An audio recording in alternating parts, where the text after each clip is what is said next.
Bem-vindos a esse lugar de pura luz para o nosso encontro com o Dr. Mamoham Rajagopal. E eu choro de emoção que eu tenho de estar aqui nesse momento. Então eu peço a vocês um minuto de silêncio, olhos fechados para quem quiser, inspirando profundamente, mantendo o ritmo da inspiração igual ao ritmo da expiração. E através da respiração, tragam a sua intenção, a sua atenção para o momento presente, para o aqui, para o agora. E nesse momento, conecte-se com o seu coração. Quem quiser pode trazer a mão na região do coração e respire através do coração, trazendo um sentimento de gratidão ou de apreciação por algo ou por alguém. Permaneçam conectados com o seu coração. E vamos agora fazer uma reverência a Lord Ganesha, o removedor dos obstáculos. Que ele remova os obstáculos das nossas palavras e do seu aprendizado. Om Gam Ganapataye Namaha. Vamos agora fazer uma reverência a Shiva, o criador do yoga, aquele que queima, destrói o que está errado, promovendo abertura para uma nova vida. Om Namah Shivaya, Shivaya Namah. E agora uma reverência a Dhanvantari, o padroeiro de Ayurveda. Om Dham Dhanvantari Namaha. E que durante esse nosso bate-papo, vocês se mantenham conectados com o seu coração. Não somente através da mente, mas através do coração. E abram os olhos quando quiserem. Boa noite a todos. Essa é uma noite muito especial para mim. Depois de 2 anos, desejando muito reunir essas pessoas aqui nesse lugar, pessoas que me ajudaram a tornar a minha vida um outro lugar. Essa é a casa, Natividade, que sempre me recebeu e que aqui nos recebe novamente, para que hoje possamos explorar todas as possibilidades que existem de uma nova jornada. Aos 48 do segundo tempo, foi assim que eu revivi. E gostaria de compartilhar com vocês a possibilidade desse despertar.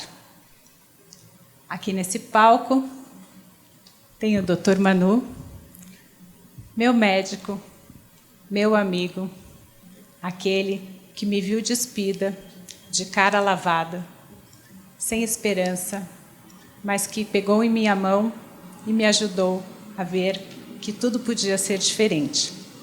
Espero, de verdade, que o Ayurveda possa ser para você tudo o que é para mim.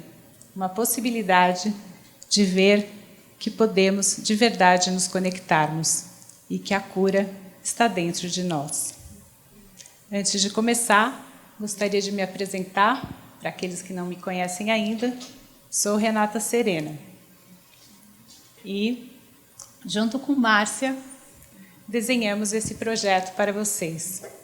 Nós duas, acometidas pelos desvios e encantamentos da vida moderna, nos seduzimos de tal forma que esquecemos de nós mesmas. E hoje, gostaria de mostrar para vocês como isso pode ser diferente. Temos aqui representado nesse palco um pouquinho de cada uma das pessoas que me ajudou a chegar nesse lugar.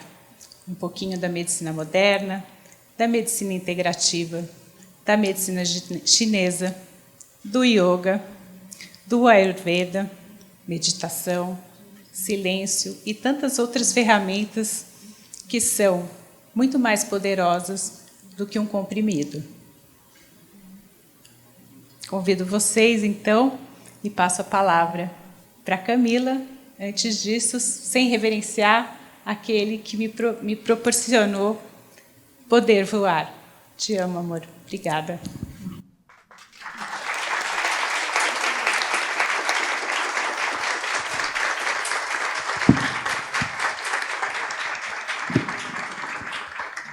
Obrigada, Rê. Boa noite, pessoal. Para mim é um prazer e uma honra estar aqui mediando essa conversa.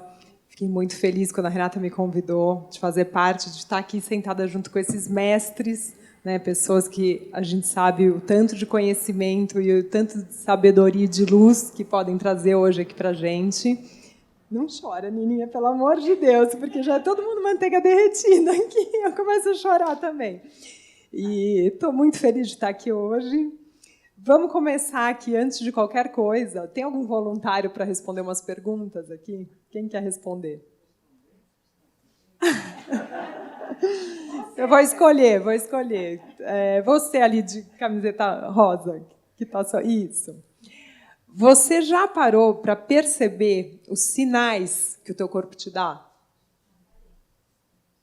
E quando você percebe esses sinais, de que forma você consegue colocar em prática mudanças que possam ir de encontro com aquilo que você quer para a sua saúde?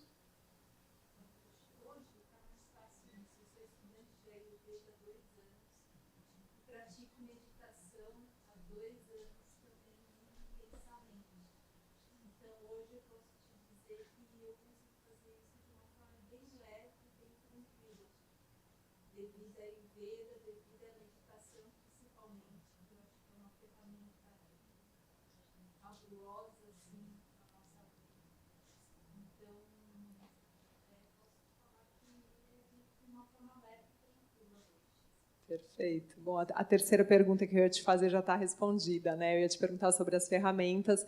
E vocês sabem que essas perguntas elas não têm resposta certa, elas não são únicas, porque nós somos todos seres singulares, multidimensionais, né? A gente está sempre em movimento, somos dinâmicos, né? E é por isso que hoje a gente tem aqui essa união entre a medicina moderna, entre a medicina ocidental e a medicina oriental, para que a gente possa buscar dentro da gente mesmo, porque a gente sabe que as respostas estão dentro da gente, né? E que a gente sabe também que quem mais, né, pode ser um especialista na nossa própria saúde, na gente mesmo, se não nós mesmos, né? Então, é isso que a gente quer aqui hoje, a gente quer trazer conhecimento para que vocês possam, sim, né, trilhar aí um novo caminho, quem está começando a despertar, quem já está mais avançado nesse caminho, né, de vocês estarem aqui, vocês são privilegiados, eu acho que vocês sabem disso.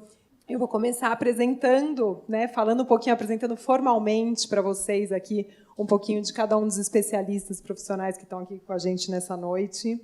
Eu vou começar pela Márcia, né, que dispensa maiores apresentações, todo mundo já conhece. Mas a Márcia é a pioneira e a grande referência para todos nós aqui no Brasil quando a gente fala de yoga e ayurveda. Fundou há mais de 20 anos um dos mais importantes centros de yoga em São Paulo, CIMA. Quem é dessa época? Eu sou.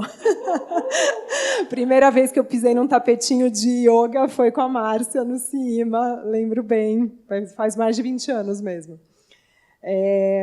A Márcia é formada em yoga, meditação e ayurveda pelo Chopra Center Wellbeing dos Estados Unidos. além de autora de mais de 4 livros na área.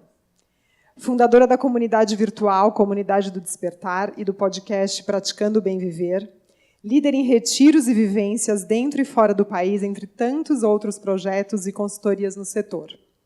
Hoje, com Renata Serena, concretiza o sonho de trazer o Dr. Manu, mestre e médico ayurvédico das duas, para que possamos viver um pouco dessa ciência milenária aqui no Brasil. Bom, Dr. Manu chega aqui no Brasil a convite da Márcia e da Renata, amigas e paciente dele há alguns anos. Ele é o médico por trás de uma das mais importantes clínicas de Ayurveda da Índia e veio de uma história de superação pessoal que já nasceu em uma família muito simples, mas desejava muito estudar medicina. Médico da alma e do corpo, aquele que pega a gente pelo coração e guia cuidadosamente, com muita amorosidade, todos aqueles que chegam até ele em busca de um novo horizonte. Olha só que legal, né, e pertinente as especializações do Dr. Manu. Especialista em doenças hepatológicas de estilo de vida, doenças autoimunes, cardíacas, dores crônicas, doenças gastrointestinais, burnout, sono e depressão. Além de ser um forte defensor do yoga como aliado à medicina ayurveda. Ele ensina que o medicamento pode ser um sorriso ou um raio de luz no início do dia para aqueles que estão verdadeiramente dispostos a dar um mergulho profundo dentro de si, em busca do seu verdadeiro ser e essência. E nos convida a nos saudarmos e abraçarmos todos os dias, pois quem seria mais importante do que nós mesmos? Ao lado dele, doutora Alessandra Raskovski. Pura inspiração. Para ela, a medicina é a arte de integrar saber e alma. Expert da epigenética e da nutrigenética, lidera um dos principais movimentos de conscientização sobre o Alzheimer e é expert nas medicinas integrativas e medicina do estilo de vida. Já esteve estudando na Índia e introduz as ciências do Ayurveda e Yoga nos pilares de manutenção de um estilo de vida saudável.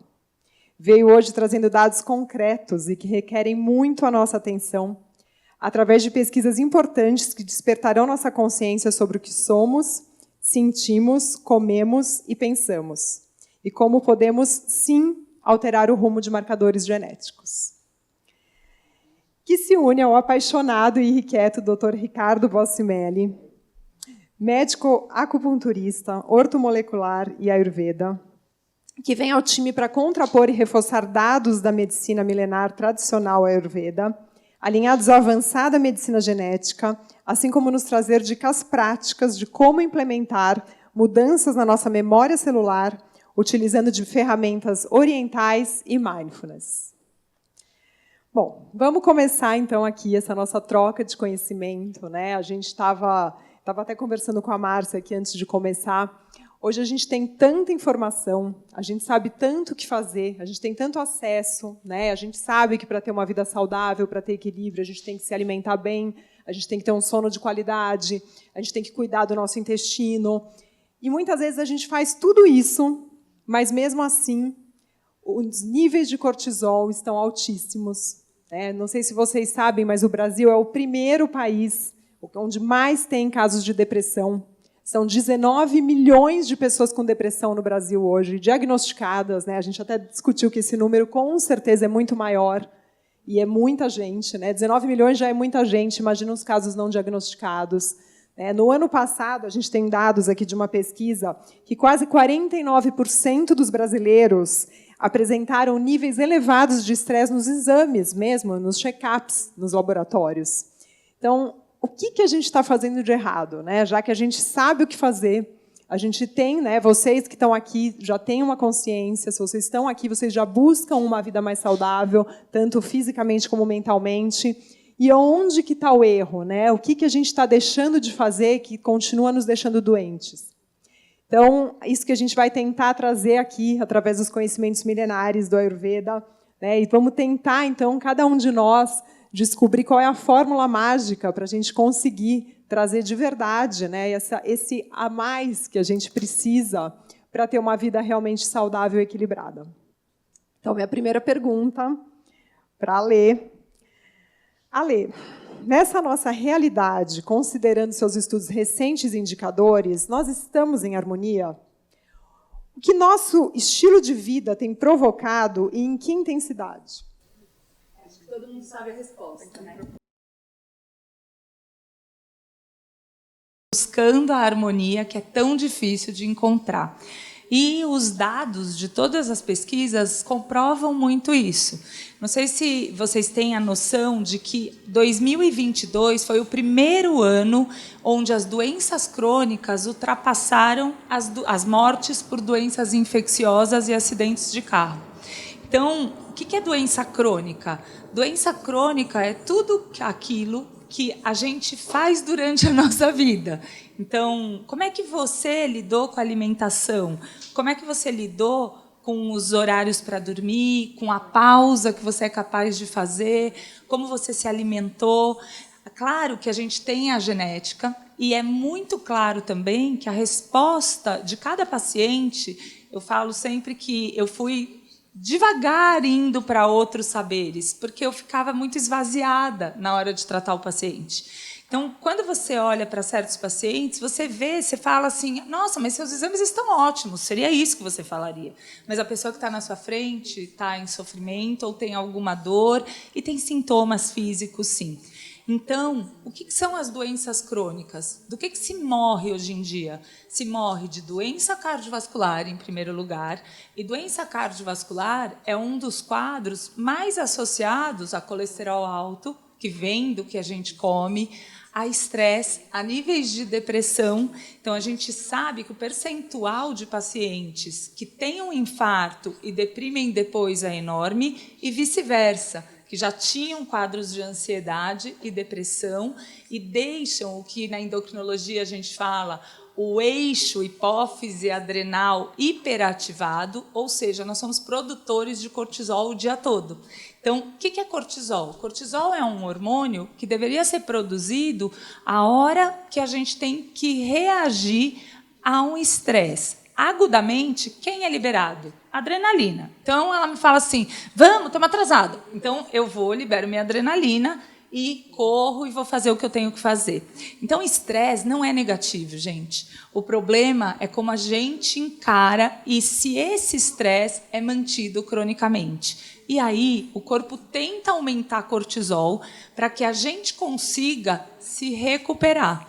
Então, existe um conceito em medicina que é o eustress. Eustress é o estresse equilibrado. Então, se eu durmo bem e, por exemplo, sono, vou trazer alguns dados de estudo, porque eu gosto muito de ilustrar, porque isso faz a gente se convencer um pouco mais. Então, eles compararam pessoas dormindo menos que 5 horas por noite com pessoas dormindo mais que 8 horas por noite. No final de 2 semanas, o que aconteceu? Quem dormia menos que 5 horas comia no dia seguinte 320 calorias em média a mais do que quem dormia bem. Tá? Ou seja, a gente está dizendo aqui que várias das doenças, então, doença cardiovascular, o que agrava a doença cardiovascular? Estresse, ansiedade, sedentarismo, diabetes, que aumenta risco cardíaco, e também a obesidade. Então, se eu estou falando que não dormir também diminui queima calórica, e por que diminui queima calórica? Porque a liberação de melatonina, que é o hormônio que a gente libera, começa a liberar em torno das 9 horas da noite, o que ele vai fazer? Ele vai contra-regular o cortisol.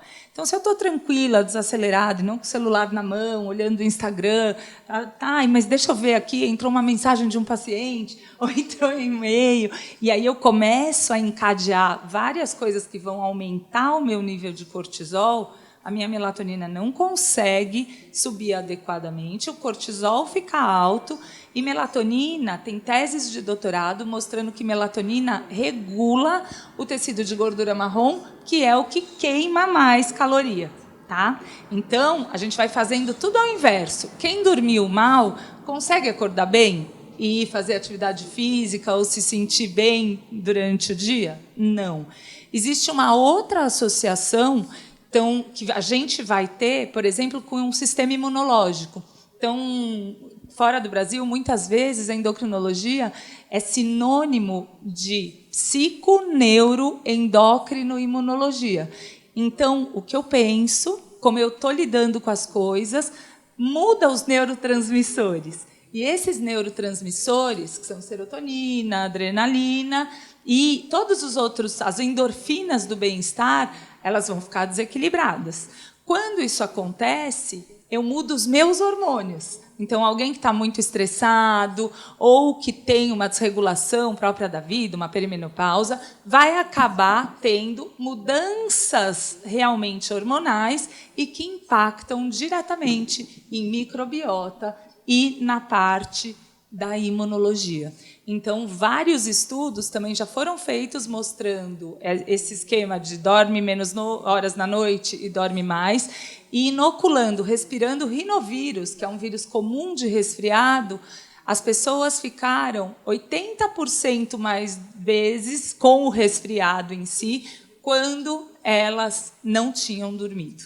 Tá? Então, do que a gente está falando? A gente está falando que hoje as doenças que mais matam são as doenças crônicas, e de todos os adultos que chegam aos consultórios, 50%, gente, da população tem pelo menos uma doença crônica, e 25% tem duas. Tá? Então, o que é? Cardiovascular, diabetes, obesidade, doenças pulmonares, e óbvio, aqui a gente voltou para hábito de vida, porque cigarro e vape, que também faz tão mal ou mais, né, continua aí como vício. Então, o que eu acho que é a mensagem mais importante é que a gente precisa ter noção de que diabetes, por exemplo, a prevalência é altíssima. 50% das pessoas, a gente é uma população privilegiada que pode fazer exame, né, e que sabe disso. Mas muita gente nem sabe que tem, vai saber quando dá muito sintoma. Hipertensos, o Brasil é altamente populoso de hipertensão. E dentro das pessoas que têm hipertensão, só 70% trata a hipertensão.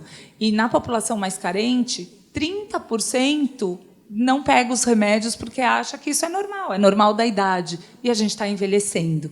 E aí aparece todos os problemas de saúde mental, lembrando que depressão, por exemplo, aumenta em 40% a chance de risco. Diabetes aumenta, um diabético não controlado aumenta em quase 70% a chance de demência.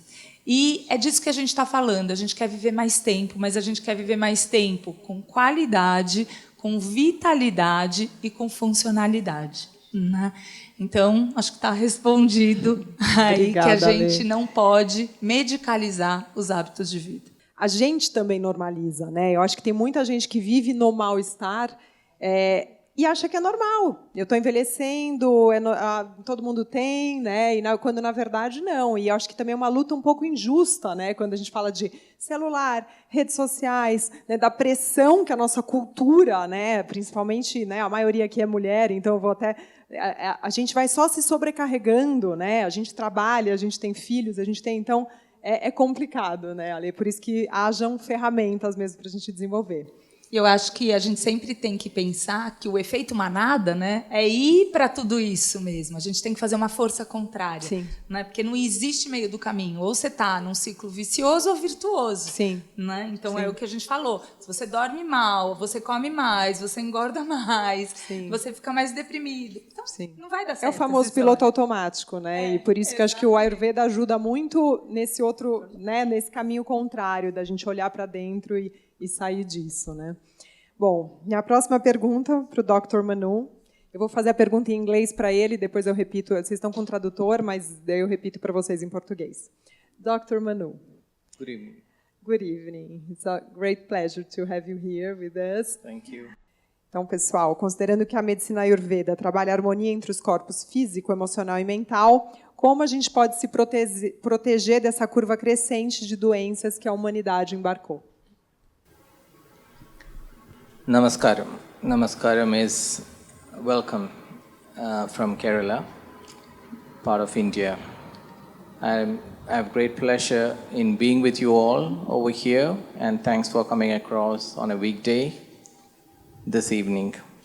I'm quite grateful for Renata and Marcia for giving an opportunity to fly across the Atlantic and be with you all to spread the message of the gospel of Ayurveda. Answering Camilla's question with regard to the harmony, I would like to ask a question as to why are we getting sick? The single answer is that we are not living in a petri dish in a laboratory. Petri dishes are small glass dishes in which bacteria are grown in a controlled environment. We are not there. We are out in the open, exposed to the elements, the weather, for example, the food that we happen to consume wherever we happen to be, the people we happen to come across each day in our lives, and the space we happen to occupy. All these have different energy levels which we are inevitably exposed to. And depending upon how compatible our energy levels are to those, on that is determined our health. So here the answer actually lies with us on how best we could adapt to those energy levels, for which we need to know about ourselves first.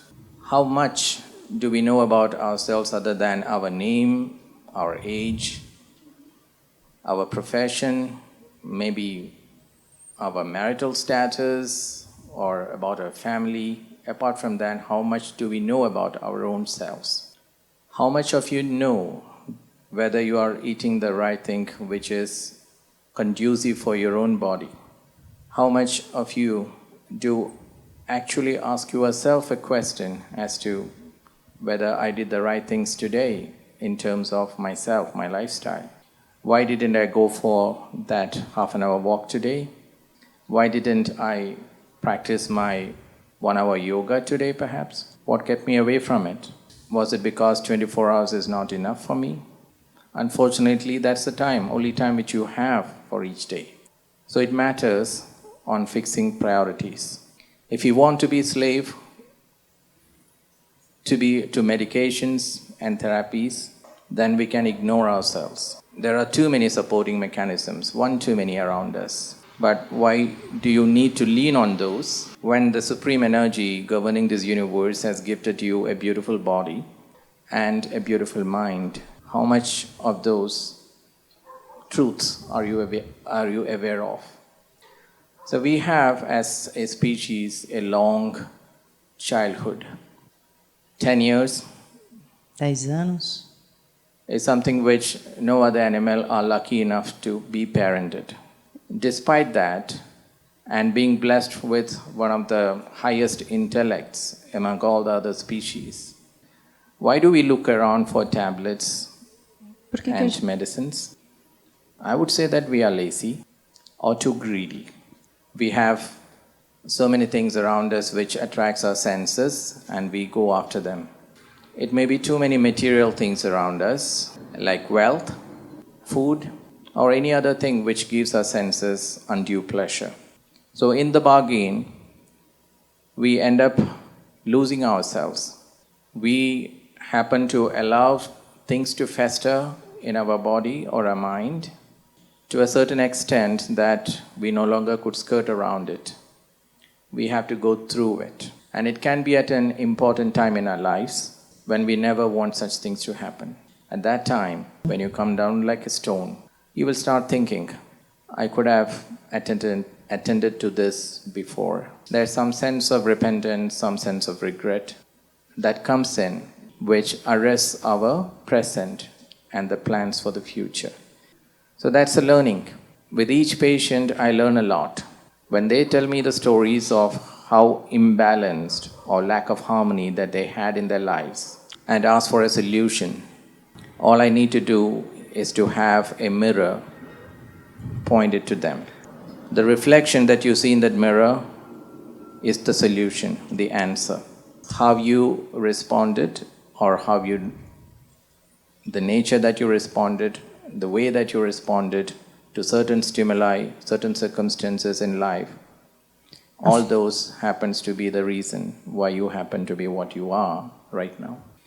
Ayurveda says the balance, the appropriate balance of your doshas, which is the physical governing principles in each one of us, the optimal metabolism, all the dhatus or the matters in the body like lymph, blood, cells, etc., their balance functioning, the secretions and the excretions, and a happy, peaceful mind, and allowing yourself to be one with your own soul, to be the reason of having a good health.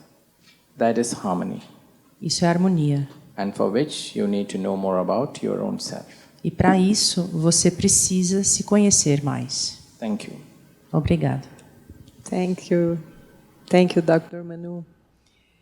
É tudo sobre autoconhecimento, né, gente? O conceito é tão simples. Na verdade, a gente sabe, mas a gente deixa de lado. E na nossa cultura, na medicina que a gente, né, tem convivido e, enfim, a gente está sempre em busca da pílula mágica, né? Acho que da resposta do Dr. Manu, as duas coisas que me chamaram mais atenção.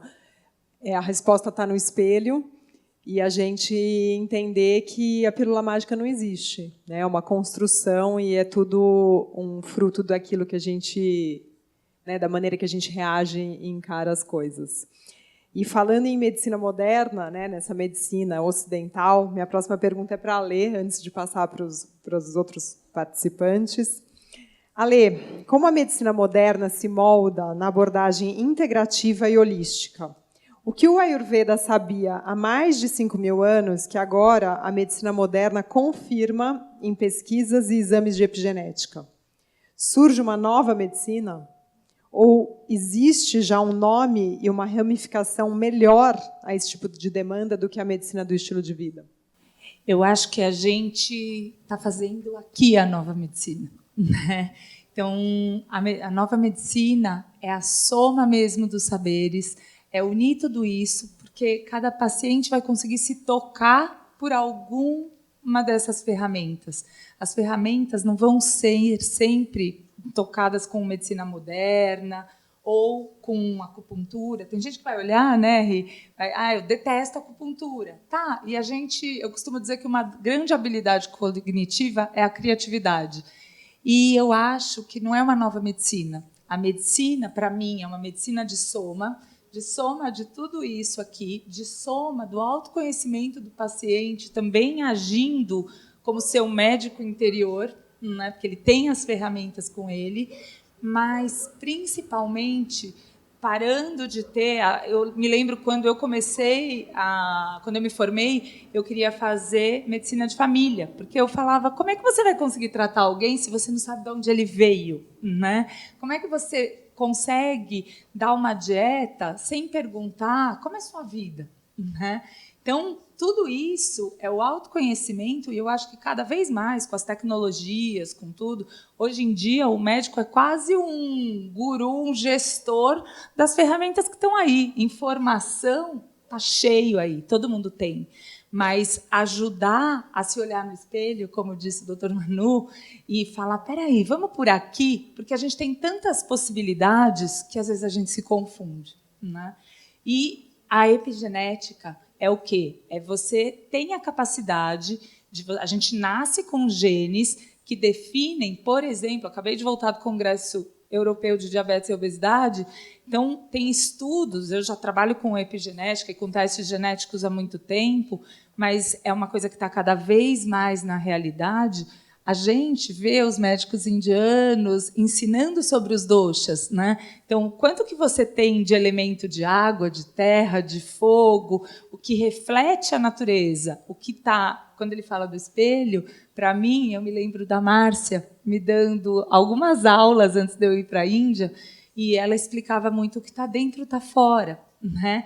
E a conexão do dentro e de fora são os nossos sentidos. Então, você precisa palpar. Você precisa tocar, você precisa pôr na língua. Então, o Charaka Samhita fala muito o livro, né, do Ayurveda, fala muito dos sabores, né, dos gostos. Quando você vai olhar, por exemplo, estudos atuais, crianças obesas têm mais predisposição na papila gustativa para sabor doce.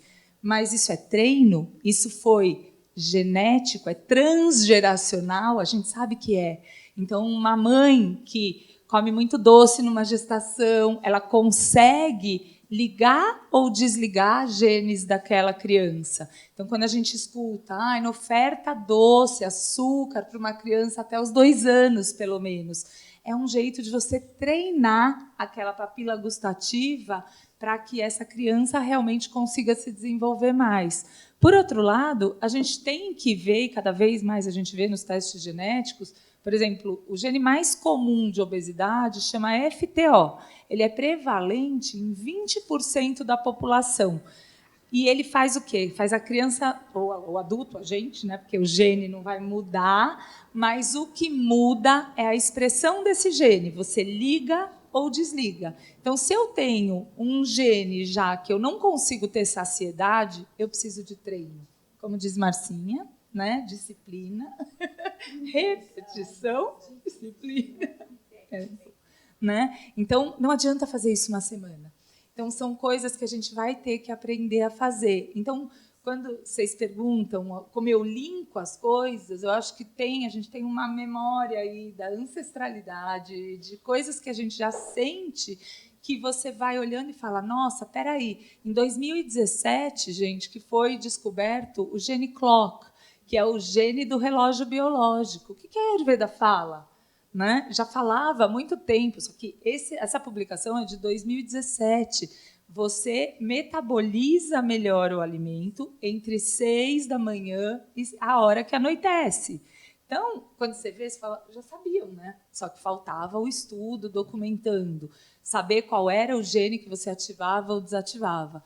E quando você vai perdendo o seu ritmo circadiano, o conceito de acordar, de fazer as refeições. A Ayurveda fala muito de quando tem fome. Isso, para mim, por exemplo, eu tenho 30 anos de formada, eu aprendi assim. Não, você tem que comer de 3 em 3 horas. Né? Então, a gente sabe hoje que, mesmo na medicina moderna, não é mais isso. Tem gente que precisa fazer os lanchinhos, senão vai ficar muito mais compulsivo. Depende de como é a resposta glicêmica de cada indivíduo. E aí vem jejum intermitente. Então, jejum é uma estratégia usada já há muitos anos. Mas por quê? Porque eu me lembro, quando eu estava na Índia, que falava assim, ocidental, eu fui passar visita com um médico no hospital e ele falava assim para mim, eu não entendo vocês, você está com dor de barriga e fica, toma um chazinho, come uma coisinha, um purezinho. Né? E é verdade, você tem que dar descanso para aquele organismo se recuperar. Qual é a maior mudança que a gente faz em flora intestinal? O intestino, a gente já escutou várias vezes, é o segundo cérebro. É o segundo cérebro por quê? Porque ele tem muita produção de serotonina. Depois do cérebro é onde tem mais neurônio. Então, a gente não fala, estou com frio na barriga, quando você está com medo. Então, você tem várias coisas correlacionadas que hoje vão se explicando pela medicina.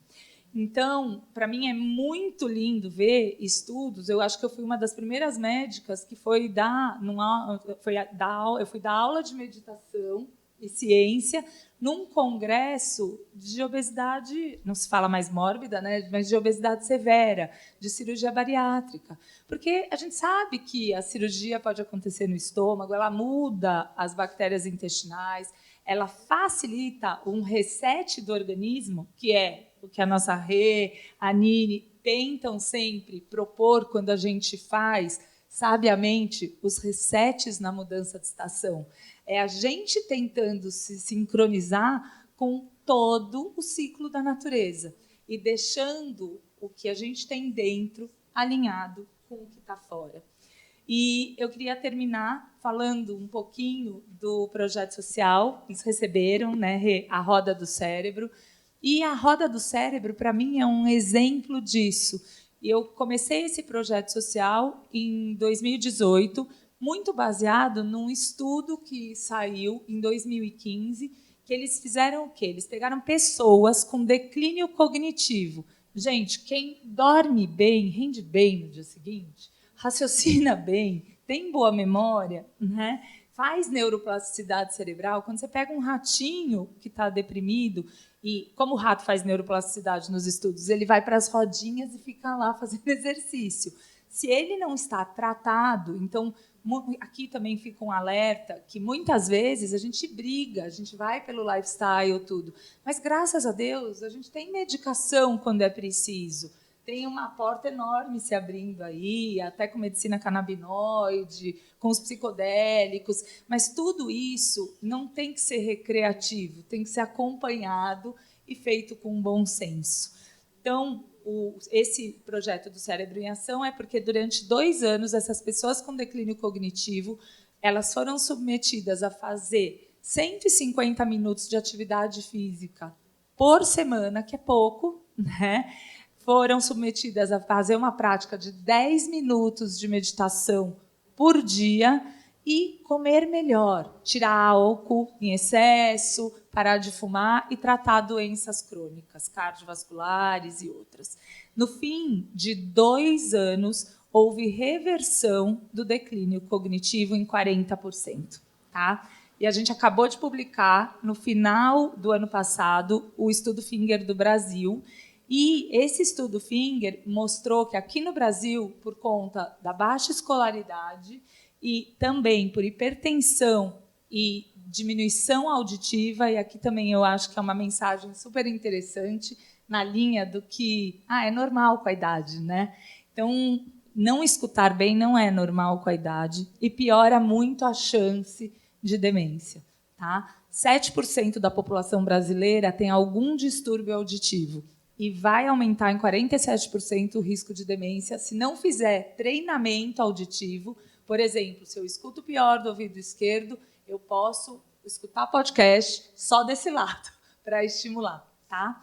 E isso, dentre outras coisas, então, na roda do cérebro, são os 12 fatores que a gente já vê. Provavelmente, nos próximos anos, vão incluir olfato também. E a gente está, de novo, falando de percepção sensorial, né? De como eu me relaciono com o mundo, com a comida, com o que eu estou vendo, com o que eu estou recebendo pela pele, que é o maior órgão do corpo. E, principalmente, gente, uma coisa que eu acho que todo mundo aprendeu na pandemia, isolamento social. Né? Eu sempre falo que eu sou fã de uma frase do Miyakoto, que é: a gente se acende no outro. Então, é disso que a gente está falando. A cura, muitas vezes, está num sorriso, numa palavra, e de você se abrir, ou você ter um espaço de autoconsciência, mas também com confiança em quem está do seu lado. Perfeito, muito bom. Que venham mais médicos como vocês, né? Ale, até uma curiosidade minha, como é que vocês sentem, você e o Ricardo também, entre os médicos? Porque eu vejo, né, tudo isso que você acabou de falar é lindo, maravilhoso e perfeito. Mas eu ainda vejo muitos médicos que não acreditam em nada disso, não só médicos, mas até os pacientes. Queria saber um pouco de vocês, assim, como que vocês lidam, por exemplo, com um paciente que você fala para fazer acupuntura e a pessoa olha para a tua cara e fala: nossa, ela é médica, por que ela está me falando isso? As pessoas ainda têm muito preconceito, não tem? Eu acho que depois de 30 anos de consultório, os pacientes certos chegam no lugar também, né? Mas é difícil, sim, não é muito fácil. O neurologista que está comigo no projeto social desde o começo, é um super neurologista, ele é presidente da Associação Brasileira de Alzheimer. Quando eu fui conversar com ele, eu falei: mas o que vocês fazem de prevenção? Ele: não, a gente cuida dos cuidadores e dos pacientes e já está bom. E eu lembro direitinho que eu expliquei o estudo, tudo, ele falou assim... Aí ele falou: tá bom, você quer fazer, eu te apoio. E aí, na primeira reunião que a gente teve com o pessoal da gerontologia, ele falava: então, ela quer levitar lá no parque, fazer exercício e tudo. Mas hoje, ele mesmo, eu acho que tem um amadurecimento e tem que estar disponível. Não é... A gente aprendeu a ser médico curativo. Você está com dor, também o paciente está aprendendo a procurar o cuidado antes. Né? Então, você está com uma dor, você está com uma doença, aí você vai no médico. Então, que remédio eu tomo? E esse é outro ponto. É você conseguir, às vezes eu brinco, muitas vezes eu uso muito a fitoterapia, eu gosto de fitoterapia, mas muitas vezes eu me lembro do Dr. Raul, quando eu estava no hospital na Índia, e ele disse assim, eu falei para ele, Dr. Raul, eu passei um dia inteiro com ele atendendo, e para todo mundo ele prescreveu alguma coisa, um chá, um fitoterápico, alguma coisa. Acabou o dia, eu falei, eu estou muito espantada, porque eu achei que a gente só ia falar de medicina de estilo de vida, ia ter os protocolos de detoxificação, né, Vamana, Panchakarma. E aí eu perguntei para ele, ele falou, Alessandra, é metafísico. Você entrega nesse fitoterápico ou no chá que você manda o paciente tomar o autocuidado dele. Então, isso foi uma coisa que me marcou muito. E acho que, intuitivamente, eu já vinha fazendo há muitos anos, não dessa maneira, porque os pacientes olhavam para mim, mas você não vai me dar um remédio? Né? Então, eu acho que a gente também tem que entregar para o paciente o que ele dá conta de fazer, até ele chegar num momento que ele dá conta de fazer mais. Né? E a gente é meio desencaixado mesmo, né, Ri? Mas tudo bem, que a gente vai assim, a gente vai ajudando outros também a abrirem o olhar. Fala, Su. Na minha opinião, eu e a Márcia, a gente conversa muito e tenta descobrir de que planeta a gente veio, né, Márcia? Então, dentro da faculdade de medicina, eu era um alienígena. Então, assim, todo mundo olhava, eu comecei a estudar acupuntura no 2º ano da faculdade, e porque eu comecei a ver que a medicina moderna não ia entregar o que eu tinha de necessidade, de entender o corpo humano como um sistema muito complexo. E eu percebi umas pessoas desencaixadas assim dentro da faculdade de medicina também. E aí o que tem de muito comum na faculdade é que as pessoas se identificam já com uma especialidade médica desde os primeiros anos e tem as ligas acadêmicas, né? A Liga Acadêmica de Cirurgia do Tórax, a Liga de Dermatologia. Eu fundei a Liga Alienígena, em que a gente juntava a galera esquisita, assim, que olhava para a aula e falava, pô, mas é só isso mesmo? Problema cardíaco é só controlar a pressão, o colesterol e a alma da pessoa. E como será que a música, a arte pode influenciar nessa pessoa que tem alguma questão cardíaca? Então, eu acostumei de ser de outro planeta, vou achando umas outras pessoas que provavelmente não são daqui. Uns alienígenas iguais e pronto. Muito e bom. aos poucos, os pacientes que vão num médico convencional e olham e falam, é só isso que você tem para me dar? Aí eles vão aparecendo nos nossos consultórios. Né? Eu acho, só queria completar que eu falo, há uns anos eu brinco que eu me sinto desencaixada, mas porque eu vim de um lugar muito acadêmico, né? E eu amo esse lugar muito acadêmico. Então, às vezes até para outros médicos, como você perguntou, eu não falo, algumas coisas eu não falo, entendeu? Porque eu acho que... Você se poupa, né? Eu me poupo, né? Eu sempre fiquei um pouco no meio do caminho, né, dentro da curiosidade e tudo, mas eu acho que a gente, devagar, vai até facilitando as pessoas.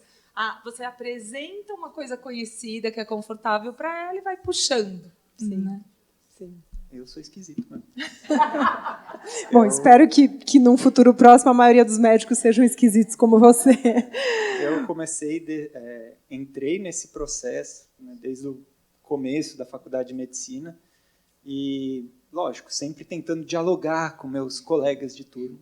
E hoje é interessante porque antes, né, era chamado ou de alienígena ou de bruxo. O que acontece hoje é que grande parte desses meus colegas, quando ele não consegue dar jeito nos pacientes dele, para onde ele manda o paciente? Para você. Ele manda aquele WhatsApp e fala, cara, estou te mandando um paciente com uma doença autoimune que vai ter que transplantar se não melhorar. Dá um jeito com suas bruxarias. E você dá, né? A gente vai tentando. Muito bom. Bom, vamos ouvir agora a visão da nossa, como você chama ela? Ayurmusa, né? Da nossa Ayurmusa, maravilhosa, que ensina, pratica e vive, né, a medicina Ayurveda durante a vida toda. Márcia, você inicia seu livro Ayurveda, Cultura de Bem Viver, explicando que não estamos bem apenas quando a doença inexiste, mas sim quando o corpo, mente e espírito estão em equilíbrio. Por que pessoas que se exercitam, se alimentam bem, seguem então adoecendo? O que há de errado e quais são os sinais que nosso corpo dá que há algo em desarmonia? Bom, essa é uma indireta para mim, né, gente? E eu vou, sem dúvida, aqui abrir meu coração para vocês. Para quem não me conhece, eu fui diagnosticada com uma síndrome cerebral que se chama síndrome de Meiji-Hara, que atacou a minha voz e os movimentos involuntários do rosto. Então, eu tenho muita dificuldade de falar e a minha voz é rouca. Então, para vocês saberem, agora eu vou responder a sua pergunta. A Ayurveda ensina que saúde não é apenas a ausência de doença, mas é, sim, um estado de vigor, de alerta, de bem-estar que as pessoas têm que ter. Então, é a gente acordar de manhã, abrir a janela e falar: legal, mais um dia para eu viver. Gratidão a quem quer que seja. E a Ayurveda diz também que nós só teremos saúde se nós vivermos conectados com os ritmos da natureza, que é o que não acontece hoje em dia. As pessoas estão totalmente desconectadas da natureza. A gente devia acordar com o nascer do sol, a gente devia dormir um pouco depois do pôr do sol e seguir esses ritmos que a gente não faz. E também a Ayurveda diz que a causa primordial de todas as doenças é o acúmulo de toxinas na nossa fisiologia. Essas toxinas se chamam ama. Não é do verbo amar, é ama, toxina em sânscrito. E como nós captamos essas toxinas? Através dos 5 sentidos, através da visão, do olfato, do paladar, do toque, da audição, mas, sobretudo, através das emoções. Portanto, nós temos que cuidar das nossas emoções para que elas não virem toxinas. Então, nós estamos vivendo um modus vivendi totalmente errado. Um mundo agitado, repleto de informações, repleto de estímulos, muito além do que o nosso sistema nervoso pode aguentar. Então, mesmo que a gente viva de maneira correta, entre aspas, nós somos acometidos por todas essas toxinas, digamos. E outra coisa que a medicina Ayurveda diz, que essas toxinas vão se acumulando no nosso corpo, impedindo o fluxo natural e espontâneo da energia. E quando isso acontece, a gente começa a ter uma ruptura do fluxo do prana e a doença começa a ser instalada. E o que é a doença? Ela vai aparecer muito tempo depois, porque a doença tem vários estágios de evolução. Começa com o acúmulo de toxinas, que aí você começa a ter o quê? Desânimo, cansaço. Você vai ao médico, que não é alienígena, e ele vai te dizer: faz os exames, você faz os exames, e não dá nada. Para a medicina Ayurveda, você já está começando a doença. E se você não cuidar dessas toxinas, você começa a evoluir com a doença dentro, até que ela se aloje em algum lugar. Outra coisa que a medicina Ayurveda fala: a saúde é proveniente do equilíbrio dos doshas. A doença é proveniente do desequilíbrio dos doshas. E o que aconteceu comigo? Eu vou contar o meu caso para vocês terem como exemplo. Há 40 anos atrás, eu fui para a Índia, sozinha. E eu conheci a Ayurveda. Eu já praticava yoga mas eu não sabia o que era Ayurveda. E há 40 anos atrás, eu cheguei à conclusão que yoga, Ayurveda e meditação podem ser um tripé de longevidade e de boa saúde. E esse tripé tem que levar em consideração as nossas emoções e o equilíbrio dos nossos doshas. Como diz a minha amiga Vera Simão aqui, ela diz que a minha doença é emocional. E eu chego à conclusão que a minha doença é também emocional, porque aconteceram várias coisas ao longo da minha vida, que a gente pode dizer de traumas, que eu engoli achando que estava resolvido, mas que, logicamente, não está. E segundo, qual é o meu dosha em Ayurveda? O meu primeiro dosha é Vata, responsável pelos movimentos. Dá para perceber que eu sou Vata, porque eu fico mexendo, falando, e o sistema nervoso. E esse excesso de movimento, sem parar, me causou essa síndrome cerebral, porque o sistema nervoso é controlado por Vata.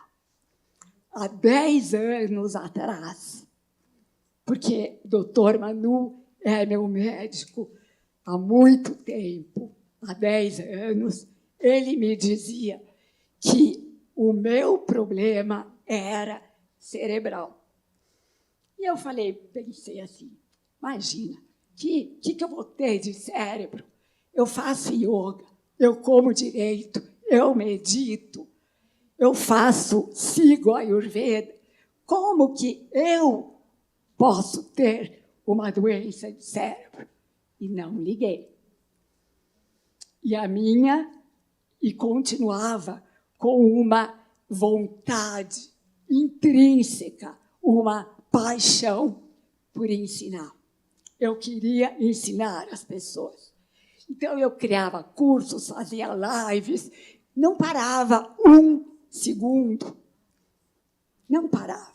Mesmo porque eu tenho uma energia que não sei de onde que vem, que não me deixa parar. Dos alienígenas, talvez, né? Dos alienígenas, talvez. Então, é do nosso planeta, Ricardo. Vem uma luz direta para mim. E eu não ouvi o Dr. Manu há 10 anos atrás. Quando eu levava o grupo para o Ayurveda Gram, que é para a clínica onde ele trabalhava, eu dava 2 encontros por dia com o grupo, enquanto eu estava fazendo meu Panchakarma. E ele me dizia, você tem que ficar quieta e não ficar ensinando. Mas a minha paixão por ensinar era tanta que eu, durante 40 anos, eu não parei. Vocês sabem que eu tenho só 27 anos, né? Mas faz 40 anos que eu não paro. E agora eu tenho essa doença que não sei por que afetou a minha voz, que é a minha ferramenta de trabalho. Tive que parar de dar aula, tive que parar de fazer lives, tive que parar. Diminuir, né? Porque eu não parei muito, totalmente. Diminuir um pouquinho. Então, eu quero compartilhar com vocês o meu exemplo. Nós estamos vivendo num mundo de excesso de movimento e excesso de informação. Nós temos que parar e ter momentos de aquietamento. Como é a natureza? A natureza, os bichos, eles ficam de dia acordados. De noite, a natureza dorme. E nós precisamos, então, trazer silêncio, aquietamento e introspecção e solitude. Ouçam esse ditado. Você já me deu 1 minuto, né? Ouçam esse ditado. Toda doença é saudade do lar. O que somos nós? Corpo físico, corpo sutil, que é a nossa mente, o nosso intelecto, e corpo causal, que é o nosso espírito. E nós temos que integrar corpo, mente e espírito com um contínuo, que é o contínuo do universo. Somos todos parte intrínseca do universo. O corpo é detalhe, mas o corpo tem validade. Então, gente, eu achei que eu era Mulher Maravilha, que nunca ia acontecer nada comigo, porque eu pratico yoga, meditação, ayurveda, como direito, faço jejum intermitente há 40 anos, sem saber. E mesmo assim, eu fiquei doente. Então, equilibrem os seus doshas, vão no médico alienígeno, na doutora Alê, para vocês aprenderem como cuidarem do equilíbrio dos seus doshas. Fiquem em silêncio e solitude, que não é solidão, é o prazer de estarmos com o âmago do nosso ser. Emoções positivas, muito amor. Nós viemos ao mundo para aprender a servir e para aprender a amar. Então, vamos trazer amor, compaixão, gratidão nas nossas vidas e aquietar, para que não aconteça com vocês o que aconteceu comigo. Gratidão. Ai, gente, obrigada. Muito obrigada. Eu te amo também. Obrigada. Bom, gente, acho que a gente já pode ir para casa, né? Depois desse depoimento lindo da Márcia, que acho que resume e exemplifica e nos dá uma oportunidade de reflexão, assim, que, né, já responde todas as perguntas que a gente tem aqui hoje, nessa noite, né? Bom, quero fazer uma pergunta agora para o Dr. Ricardo, nosso alienígena. Pelo que vemos aqui, né, essa condição passiva do paciente já ficou para trás em muitos países e culturas, né? Esperamos que cada vez mais isso aconteça. Mas e aqui no Brasil? Você acha que isso se aplica? Qual o papel do paciente na visão da medicina do estilo de vida e do Ayurveda? E qual o link disso no controle do cortisol? Então, pessoal, uma coisa que é muito comum dentro da medicina moderna é que o paciente terceiriza a saúde dele para o médico, né? Então, isso acontece muito. E a gente tem uma tendência natural a isso. Grande parte dos buscadores espirituais também terceirizam a espiritualidade para um guru, para uma religião. Fala assim, eu me entreguei, me batizei, agora tô livre para a próxima, né? Depois que morrer. Na saúde, é a mesma coisa. Grande parte das vezes, o paciente é chamado de paciente. Então, é só ter paciência, tomar a cápsula que tudo vai se resolver. Só que a medicina vem avançando e vem mostrando que só isso não é suficiente, né? Então, é muito importante essa pessoa que busca um médico, ele ser um interagente, ele ter um princípio de atividade para buscar hábitos de vida saudáveis, porque, como a Márcia falou, saúde não é só ausência de doenças. A própria Organização Mundial da Saúde define saúde como um bem-estar físico, mental, espiritual, social.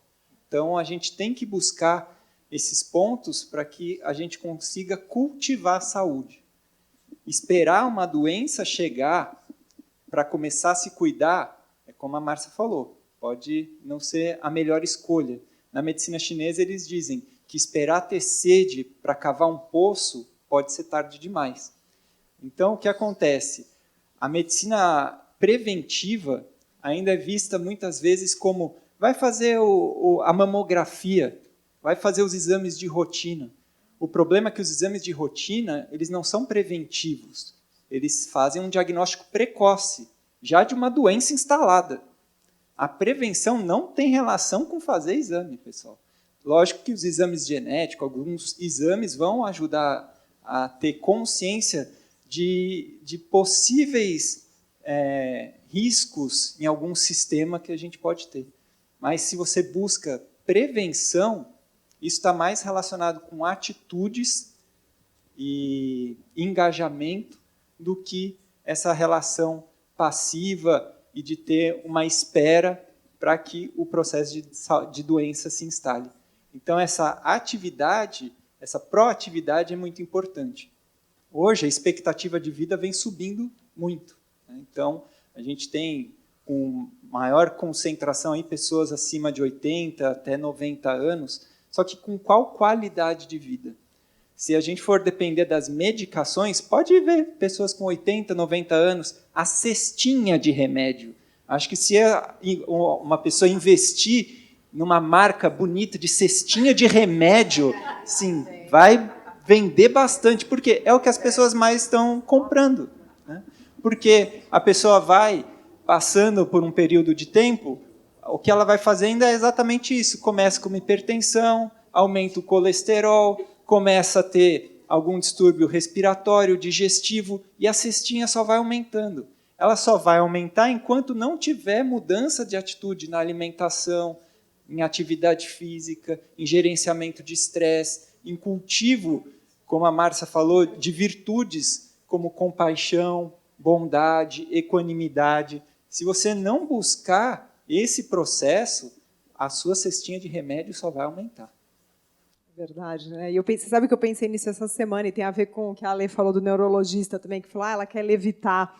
Eu pensei nisso, a gente está no Outubro Rosa, e o que se fala muito na campanha de Outubro Rosa é justamente isso que você falou, é fazer os exames para ter um diagnóstico precoce. Né? E eu estava lendo até alguns estudos que falam sobre o aumento do consumo de bebidas alcoólicas entre as mulheres, né? Principalmente mulheres na menopausa, né, que para gerenciar talvez as mudanças todas, as mulheres estão bebendo mais, principalmente depois da pandemia, e estava relacionando justamente ao aumento de câncer de mama. E ninguém fala disso, né? Cami, você sabe que aumentou de 2010 para 2021 o alcoolismo, eles chamam de bebedouro abusivo, tá? Mas é alcoolismo. Tá. Adoro. Tem que falar o que é, né, Ale? Passou, nas mulheres aqui no Brasil, passou de 6% para 10,5%. Tá? Os homens, era 27%, mantém 26,8%. Então, eu acho que a mulher, realmente, a gente não pode esquecer que também a transição menopausal aumenta a depressão e outras coisas. Sim, né? Mas não né? Você vai beber para melhorar mas outras... Que remédio que você escolheu na pandemia, né? Exato. Você foi fazer todas as lives da Marcinha, querendo ou não, o álcool, a atividade física. E o álcool talvez seja mais uma pílula mágica, né? Aquilo que a gente estava falando. É de novo prazer imediato. Né? E a solução rápida. Eu estou me sentindo triste, eu estou mal, eu tomo um drink, eu já me sinto melhor, né? Por vezes eu falo que tem paciente que chega, a maior parte deles, o marido da paciente que vem empurrado e falando, você precisa conhecer esse médico. E o cara não tá nem aí. nenhuma de mudar o estilo de vida. E aí é o típico paciente que não está buscando um tratamento, ele está buscando um milagre. Né? Então, isso é um clássico. E não vai engajar, né, nas coisas alienígenas que você vai trazer para ele. A gente tenta cultivar e jogar uma sementinha, mas sabendo que assim essa sementinha pode ficar adormecida um tempo ainda até germinar. É uma mudança cultural, né, muito grande que a gente tem que fazer.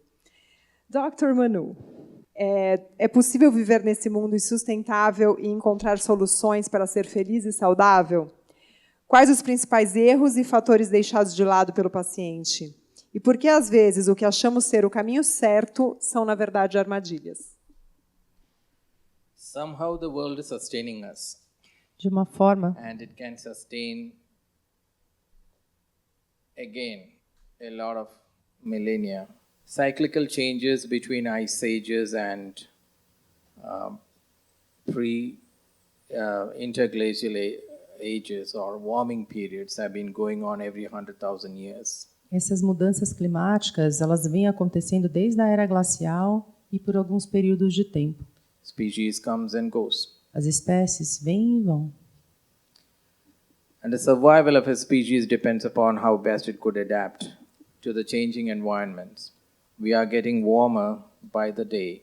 And in that context, how many of the species would survive remains a mute question. We can change that to a large extent by a collective response, but it first has to start from home. And from home, with each one of us. De cada de nós. How we happen to live a life in which we could be content with what we have in the minimalist way.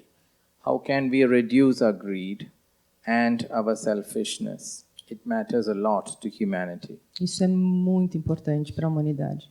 In my earlier answer, I did mention that I asked a question as to why do we need medicines? It's not that I have anything against medicine. Não é que eu tenha algo contra a medicina e medicamentos. We need medicines, we need therapies, but only as a supporting factor. The primary agents of change is our own modification of our lifestyles and food habits. If you flip it the other way, giving medicines and therapies priorities than our lifestyle changes and food habits, then you fall into those traps which Camilla just mentioned. I would like you all to imagine a picture of a chariot led by 5 horses. It has a charioteer and you are the rider. Now look at each one of those characters in that picture. The 5 horses, strong stallions, wonderful horses. Cavalos maravilhosos. And they are your eyes, seus olhos, your nose, seu nariz, your tongue, sua língua, your skin, sua pele and your ears. E suas orelhas. The 5 sense organs. Os órgãos dos 5 sentidos. The reins coming from the horse's mouth to the charioteer's hand happens to be the 5 sensory pathways, respectively the taste, the smell, the hearing, the touch, and the vision. The charioteer happens to be the mind, the chariot itself the body, and you the rider, Atma, the spirit. Now when you get into a car, if it is chauffeur driven, do you allow the driver to decide as to where you need to be driven to? Would you do that? Você faria isso? You decide where you want to go. Você decide onde você quer ir. So despite having a strong chariot with 5 beautiful horses and a great charioteer to lead the chariot, you decide to which direction that you need to go to, where your destination has to be, etc. I hope I conveyed a message very clearly. That's something which you need to do as soon as you wake up each morning. Don't just jump out of bed and then start doing the things which you would like to do, as a machine would. You are a living entity. Respect it. Respeite isso. Listen to your breath. Ouça a sua respiração. While you are still in bed, awake. The gentle rumblings in your stomach, the closing and opening of your eyelids, the fine twitchings of your fingers and your toes, and maybe the gentle thump-thumps of your heartbeat. That is life. Isso é vida. You need to give it love. And the best way is to give yourself a kiss. How many of you have given yourself a kiss today? I'm happy that at least one did.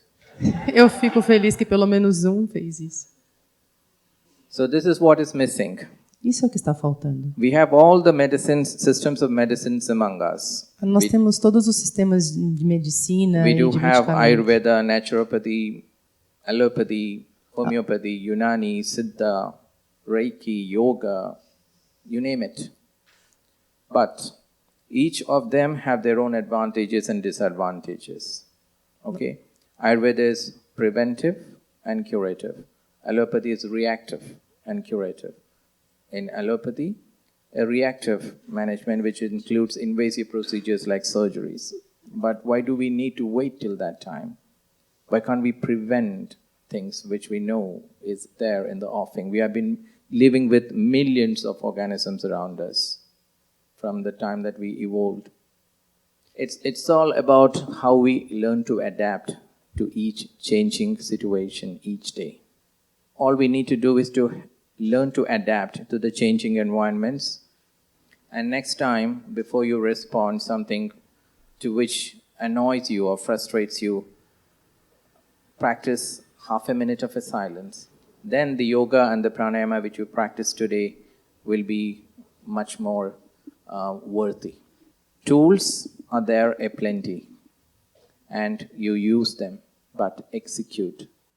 Thank you. Obrigada.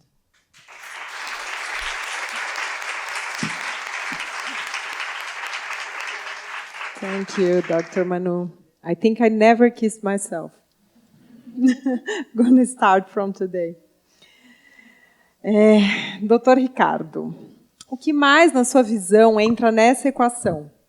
Como podemos ser os agentes de uma construção de uma vida com mais serotonina e menos cortisol, na prática?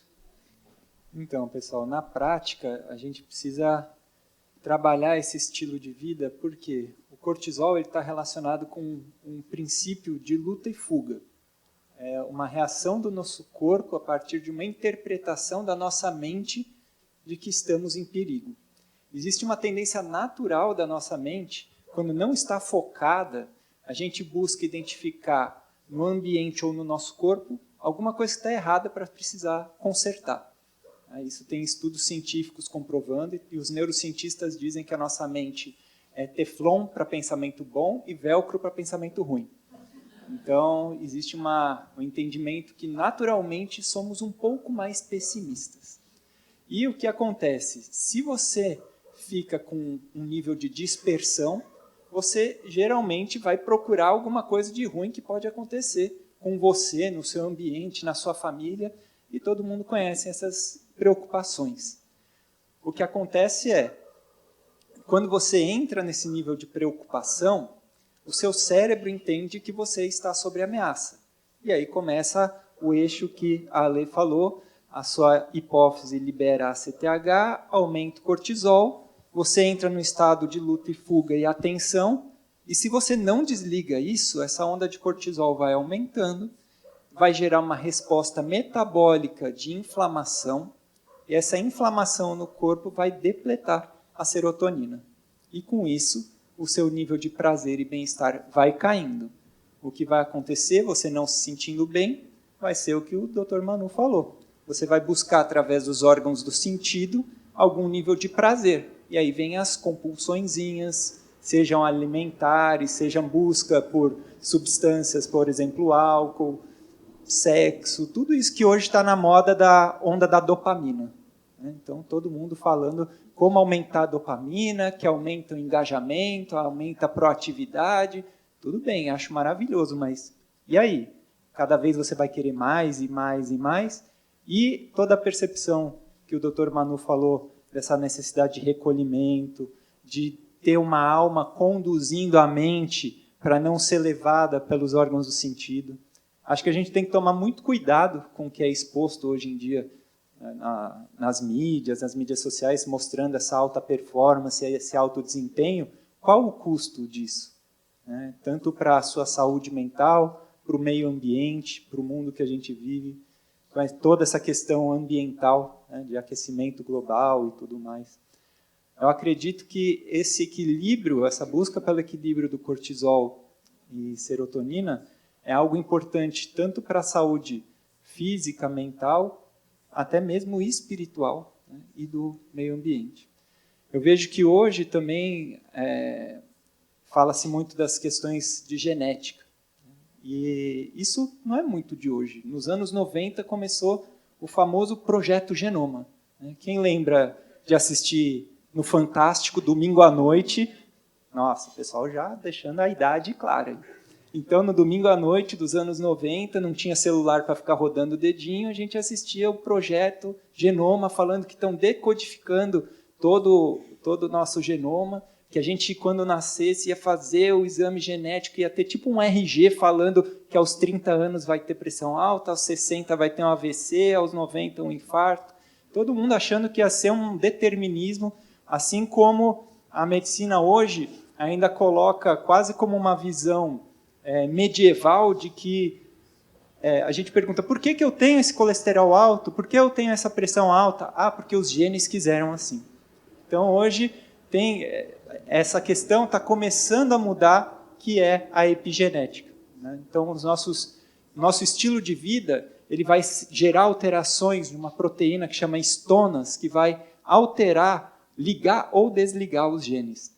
Com isso, a gente pode postergar muitas doenças ou mesmo nem desenvolver determinadas doenças se você tiver um estilo de vida adequado.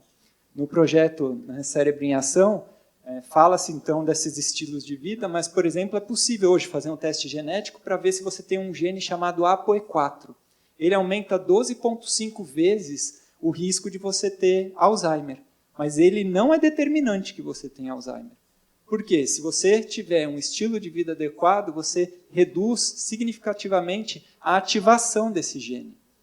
Então, o seu estilo de vida está muito relacionado com a potência de você chegar com 60, 70, 80, 90 anos, podendo aproveitar a vida, ou sendo vítima do seu processo de adoecimento. O Ayurveda fala bastante que a doença ela é um impeditivo para o autodesenvolvimento e para o desenvolvimento do espírito, para quem acredita, né, que temos uma alma que se desenvolve, existe um bloqueio do seu desenvolvimento espiritual quando você tem uma doença física. Então, o Ayurveda é bem refinado a esse ponto de falar, cuide do seu corpo, porque com isso você vai ajudar a sua mente, o seu espírito a se desenvolver. É bem diferente do que a gente vê nas tradições espirituais ocidentais, em que se fala muito pouco, né, da importância de cuidar do corpo para se desenvolver a parte espiritual. E no Oriente isso é muito valorizado. Outra coisa, essa questão da genética, muito relacionado com vou cuidar muito bem dos meus filhos quando nascerem os meus filhos. Mas hoje a gente sabe da importância da saúde dos pais no momento da concepção. O Ayurveda fala bastante qual que é a saúde do tecido reprodutivo na hora da concepção.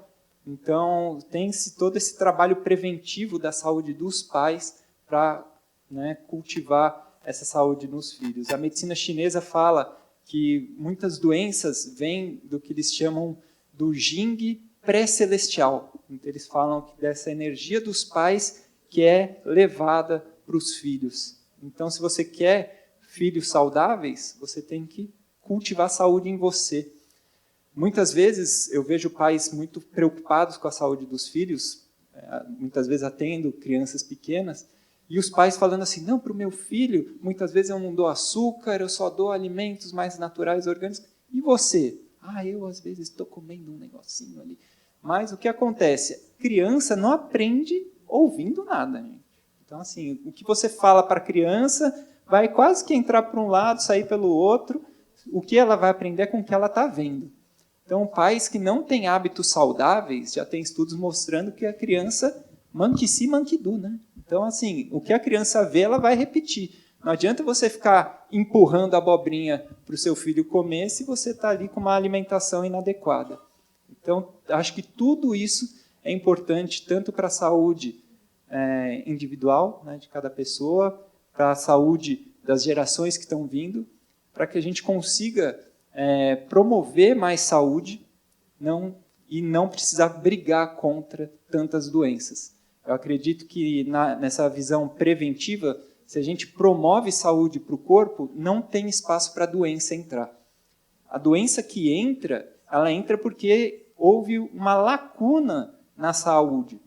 Então, muitas vezes a pessoa entra num processo de vitimização por um processo de adoecimento, mas ela muitas vezes não está consciente que, na verdade, o espaço que essa doença entrou foi um local ali de descuidado.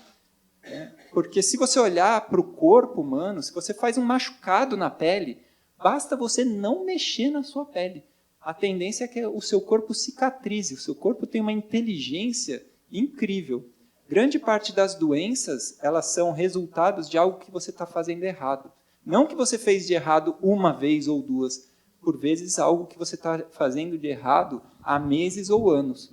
Por isso que o Ayurveda tem, no capítulo 2 do Ashtanga Hridaya, que é um texto que tem 1.700 anos, esse capítulo fala exatamente o que você deve fazer do momento de acordar até dormir para que você cultive saúde e não entre em processos de adoecimento. Então, espero que vocês possam entrar mais em contato com esses conhecimentos do Ayurveda para conseguir ter uma longevidade saudável. Perfeito, muito obrigada.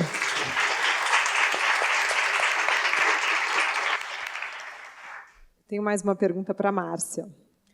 Márcia, na sua visão e vivência, intimidade com essas práticas e ambas as medicinas, quais serão as principais dicas que a gente tem que levar para casa disso tudo? Por onde começar?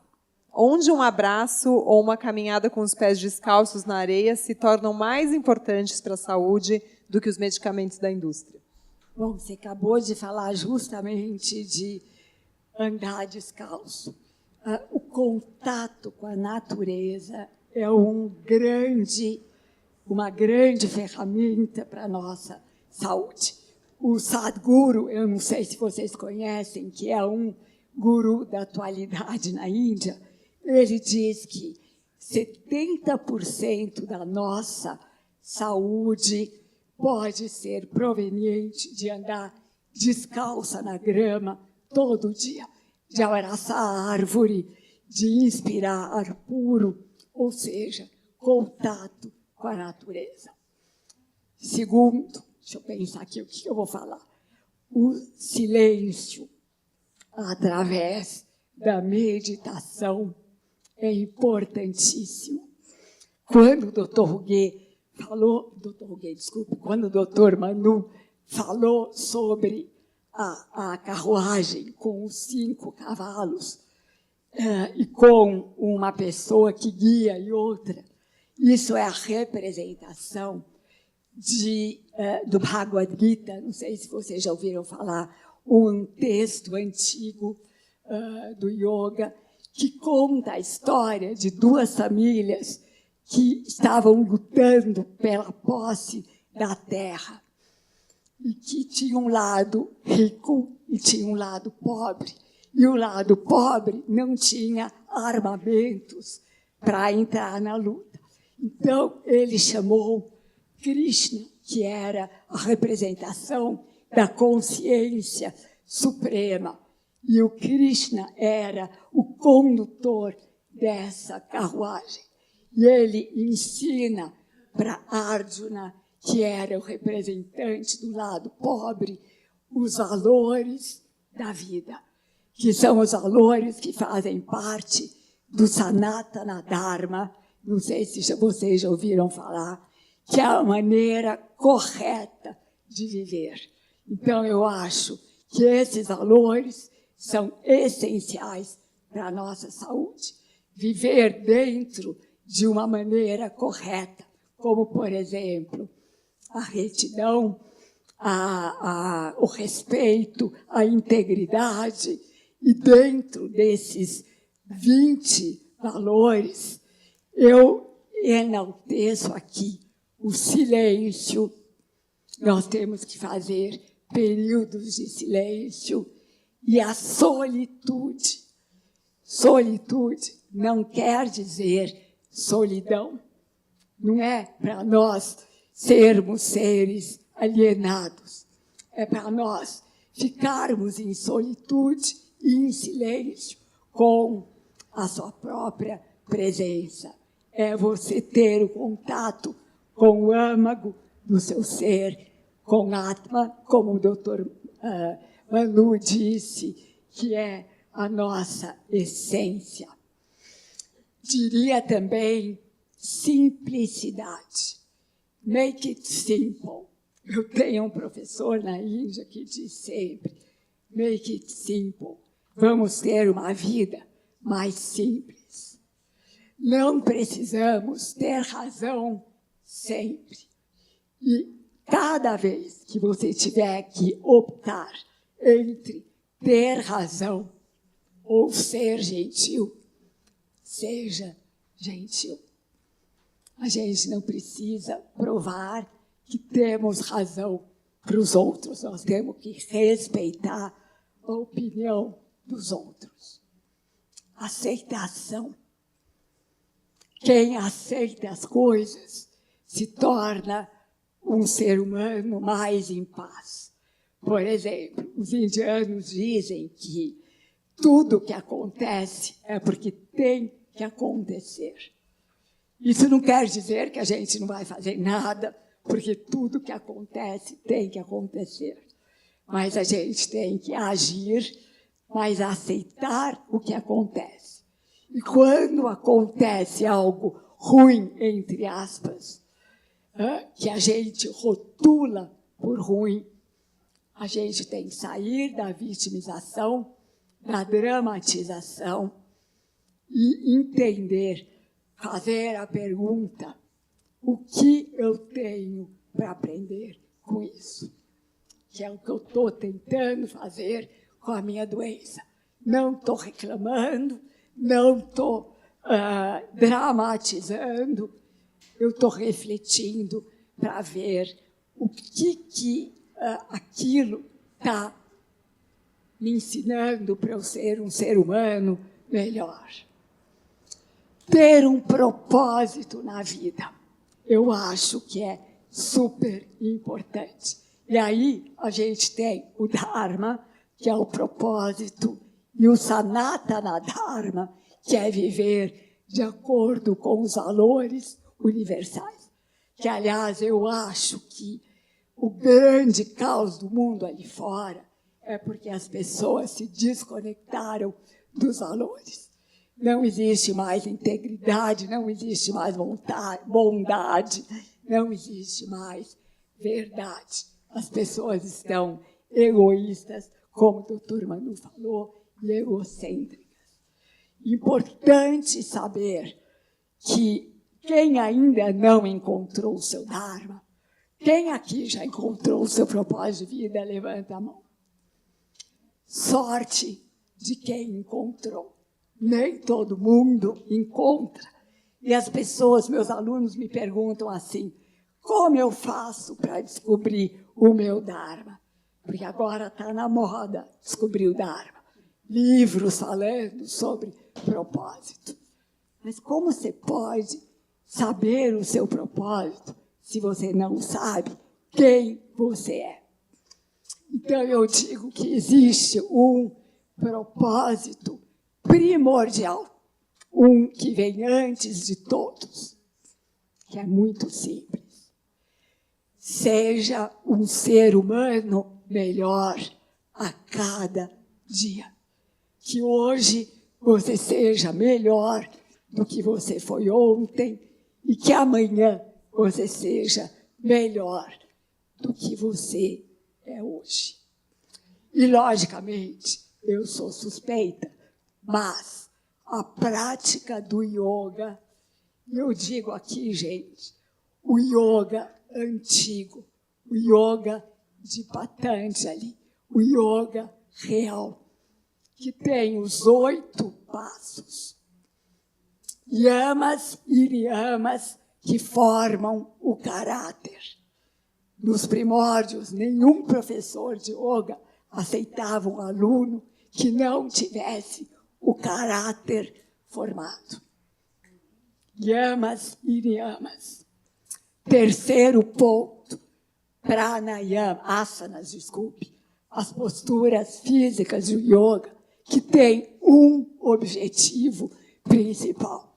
Não é deixar o corpo sarado, se bem que deixa, mas é desobstruir as nadis, que são os condutos energéticos, para que você possa fazer pranayamas, os exercícios respiratórios, e que eles possam fluir nas nadis desobstruídas.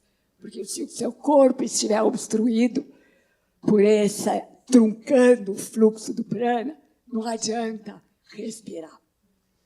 Esses 4 pontos, yamas e niyamas, asanas e pranayamas, fazem parte do Hatha Yoga, do yoga de fora. O 5º passo, que é Pratyahara, é o link entre o Hatha Yoga e o Inner Yoga, que é a abstração dos sentidos, que é o começo da sua atenção voltando para você. Sexto, dharana, que é concentração. É você se concentrar no momento presente, no aqui, no agora. E quando a gente faz yoga, a gente devia estar praticando pratyahara e dharana, abstração dos sentidos e atenção. A partir daí, dhyana, a verdadeira meditação, que é o silêncio da mente, o verdadeiro silêncio da mente, que vai nos levar ao samadhi, que é o estado de hiperconsciência, que é o estágio final da prática de yoga. Então, é fazer o yoga antigo, o yoga milenar, para que você tenha essa evolução. E, logicamente, meditar. Meditar é um santo remédio. Então, a gente pode começar praticando mindfulness, que é a atenção em algo específico, ouvindo uma pessoa conduzindo um relaxamento, ouvindo uma música, até o momento que você consegue desanuviar a mente e simplesmente observar a respiração. Tem muitas outras maneiras, mas o meu tempo acabou. Já te mostraram a plaquinha ali. Obrigada, Márcia. Obrigada a todos vocês. Obrigada, Dr. Ricardo, Dr. Alê, Dr. Manu. Thank you very much. Obrigada, Renata, por ter nos dado esse presente de reunir essas pessoas de tanta luz, tanta sabedoria. Assim, eu acho que vocês também estão energizados. E, enfim, a gente tem muita coisa para refletir, para pensar, mas que presente. Muito, muito obrigada mesmo por todos vocês. Infelizmente, a gente está caminhando para o encerramento, então eu queria apresentar para vocês, para quem não conhece, a nossa maravilhosa Flávia Schuller, professora de yoga, coach de estilo de vida e meditação, que vai presentear a gente aqui com uma meditação e Yoga Nidra, né, para que a gente tenha um sample aqui dessas ferramentas todas que a gente citou, e para que a gente saia daqui ainda mais energizados e mais presentes e conscientes.